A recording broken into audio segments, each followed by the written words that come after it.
The Hindu, 10th of April 2023, Race to the Bottom, on China and India's reciprocal actions regarding media visas. The move by China to freeze the visas of two Indian journalists, including the Beijing correspondent for The Hindu, has demonstrated how sad it is that journalists have been drawn into the escalating geopolitical tensions between the neighbors. On April 6, 2023, the Chinese government stated that this move was in response to actions taken by India against Chinese journalists. China claimed in 2017 that India had reduced the length of visas for journalists based there from the customary 1 year to 3 months. Then, on March 31 this year, a Xinhua correspondent reportedly received instructions to depart India. There are just 2 Indian journalists in China due to Beijing's retaliation, and they have been told that there may be other consequences if Chinese visas are not made valid for 1 year. In light of the deteriorating situation, it is now very likely that neither of the 2 most powerful nations in the world will have any correspondents covering the other. Restoring journalists' access based on reciprocity is a simple process.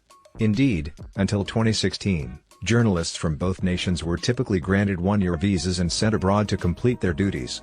That year, 3 Xinhua reporters were ejected for visiting a Tibetan community without approval from the Home Affairs Ministry, which afterwards started giving all Chinese reporters 3-month visas.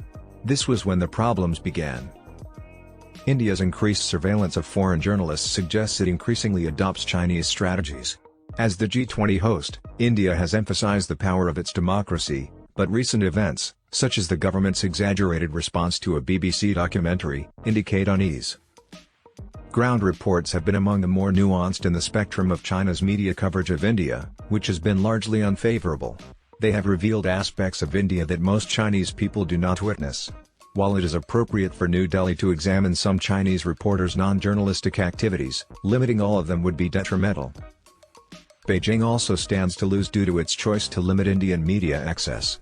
The fake news of a Chinese takeover last year spread on Indian websites and brought attention to the lack of local context. Furthermore, Beijing should be aware that reciprocity would also require granting Indian organizations the same freedoms Chinese media enjoy in India if it wants to maintain its visa ban. Xinhua and CGTN can continue to report with its Indian correspondents even in the absence of Chinese personnel. Beijing, however, forbids international media outlets from employing Chinese journalists other than as assistants. Both sides stand to lose in this race to the bottom.